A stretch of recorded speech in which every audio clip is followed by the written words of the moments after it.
and it's titled For a New Beginning. A member of our congregation, his name is Dr. Alan Groveman. He's a PhD, ABPP, LMFT. Completed postdoctoral fellowship at the Institute of Rational Emotive Therapy and the Russ Institute of Rehabilitation at NYU's Medical School.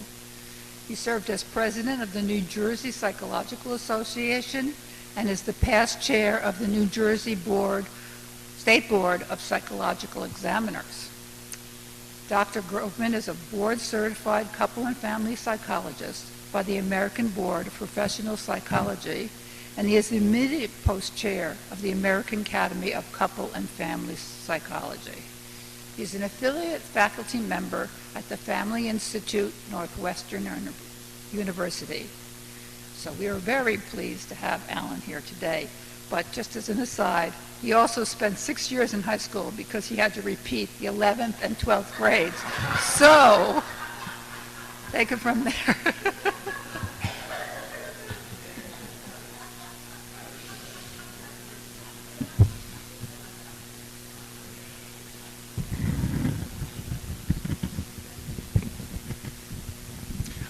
Thank you, Sue, for that lovely introduction.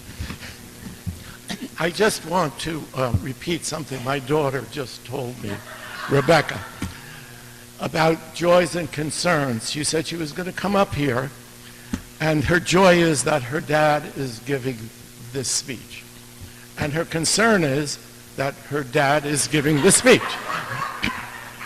So certainly I want to start with a disclaimer. And the disclaimer is that although the title of the speech is How to Drive Yourself Sane, I know that everyone here is sane. Although my wife has questioned how sane can some people be if you took me in as a member, I mean, I leave that up to you. But on a serious note, I think humans think and feel. And because we think and feel, we are subject to making conclusions out of facts that may not be rational. We assume certain things, and that might create problems for us. For conclusions, oftentimes we take those facts and we shift them around. And it reminds me of my favorite story about Abraham Lincoln. Lincoln was practicing law in Illinois, and he was asked to defend a man who had committed or was accused of committing a serious crime. The prosecutor in the case presented a long list of facts alleging the man's guilt. When it was Lincoln's turn, he faced the jury and said, you know, you have to be careful about drawing conclusions from facts. It seems, he told them, there was once a young boy who came running up to his father saying, Pa, you better come quick. Susie is in the hayloft with the hired man, and she has her dress way up high, and he has his pants way down low, and it looks like they're fixing to pee on the hay. The father looked down and said, son, I'm sure you have all your facts correct. But if what you think they're about to pee on the hay, I do believe you're drawing the wrong conclusions from those facts. So we're going to talk about facts and conclusions. And we're going to start over 2,000 years ago when the Greek philosopher Epictetus said people are not upset by things, but by the view they hold of things. Two people can look in the mirror, what we believe we see, and then what we see that, you know, what we don't see that's true. We have an image of ourselves often of being much worse than other people would hold of us. And I think it's important to keep that in mind. Here's a concrete example. Public speaking, one person might panic and feel upset. Another person feels like if I make a mistake, it's no big deal, I can laugh my way through it. So if you hear me laughing, you know I made a lot of mistakes. And I think this is the heart of the model that I think might be helpful for some of us in terms of thinking more rationally. One of the things that happens is it's a simple process to explain. It's difficult for us to implement it sometimes. And so we start with A. A is an activating event. It can be anything that happens to us. It can be somebody says something to us, or we fail a test, or we don't get a job, or whatever it is. That's A. Most people, not most people, many people think that A creates C, which is the consequence. We feel sad, we feel angry, we feel hurt, but actually it's B, it's our beliefs that are giving us a problem at times. It's our beliefs in certain things that creates C. So that it's important, I think, to keep in mind that your beliefs oftentimes affect your emotions and how you're thinking. And you can change that, and it's not easy. I know that, spending 6 years in high school. The thing is that we know that, and it can work for people, but it takes effort. And so I think the key points here are the activating event is not, you cannot control an activating event. You can't control what somebody says to you. You can't control other things in your life. But what you can control, certainly, is, your boss criticizes you, a friend cancels, you receive an unexpected bill, you make a mistake in front of others. All of those things are an activating event. But what you tell yourself isn't. And so I'm gonna take questions at the end. If I can get it out of this damn holder, I'll be happy to.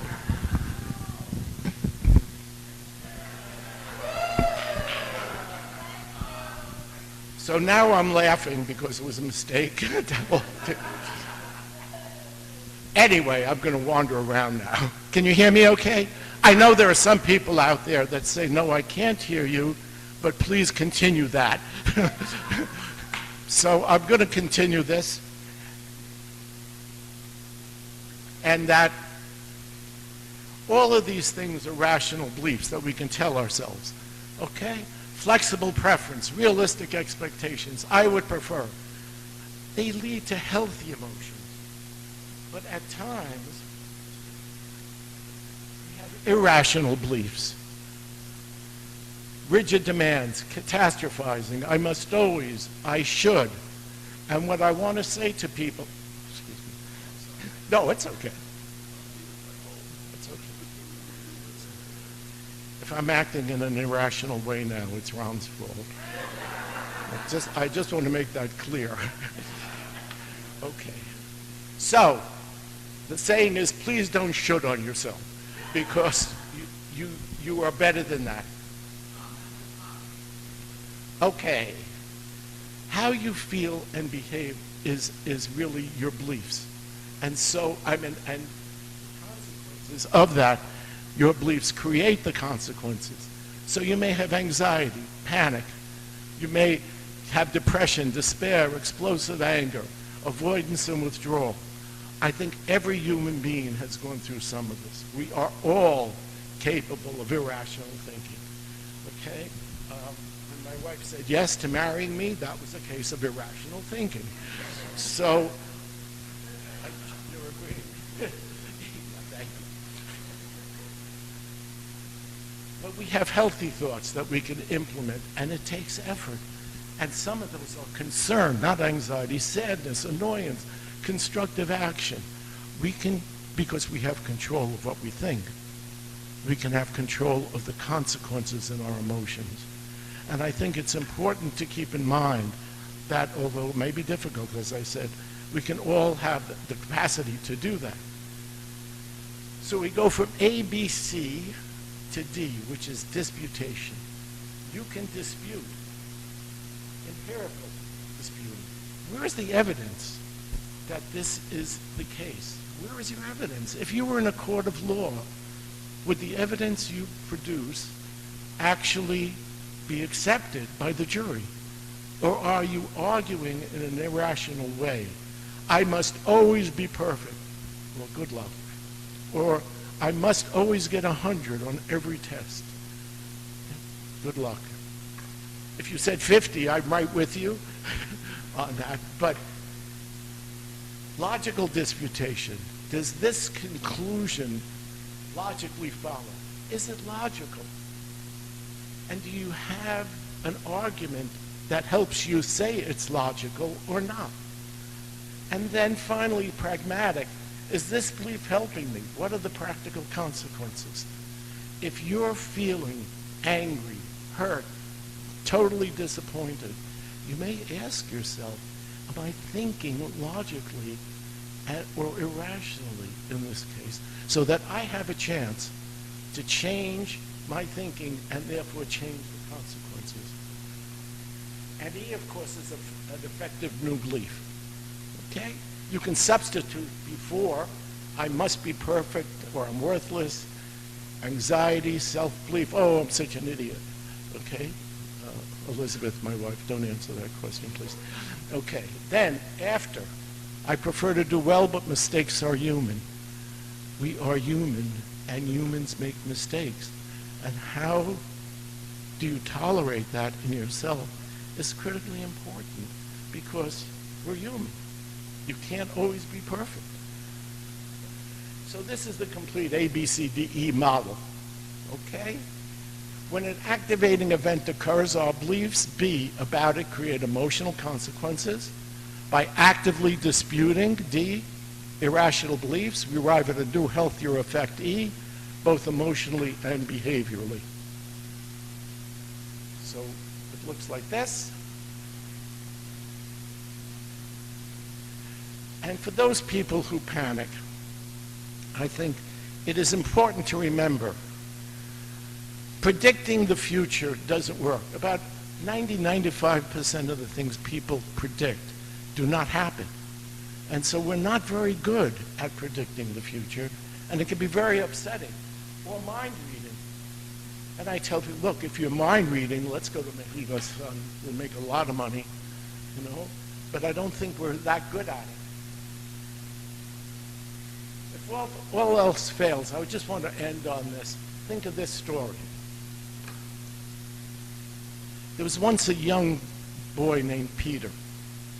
And one day, on a Thursday, in school, Peter, who was a very gifted child, is sitting there in the class when the teacher says, class, I'm going to ask 3 questions. Whoever gets any one of these right can go home for the weekend, not have homework. And Peter is sitting there saying, oh, I'm the most gifted kid in this class. I got this. And the teacher said, okay, the first question is, who said, speak softly but carry a big stick? And Sally jumps up and says, Theodore Roosevelt. And the teacher says, that's right, Sally, you may go home. And Peter is saying, I still got 2 more chances. I know I can do this. And the teacher said, who said, ask not what your country can do for you, but what you can do for your country. And Mary jumps up and says, JFK. And the teacher says, that's right, Mary, you may go home. Now Peter is just, okay, this is the last one. This is my chance. And the teacher says, who said 77 years ago?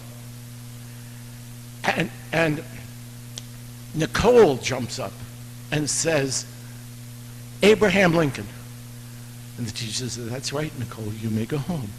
And now Peter is furious. And under his breath, he whispers, those damn girls, I wish they'd learn to shut their mouths. And the teacher turns away from the board, looks at the class and said, who said that? And Peter jumps up and says, Donald Trump, see you Monday, teach.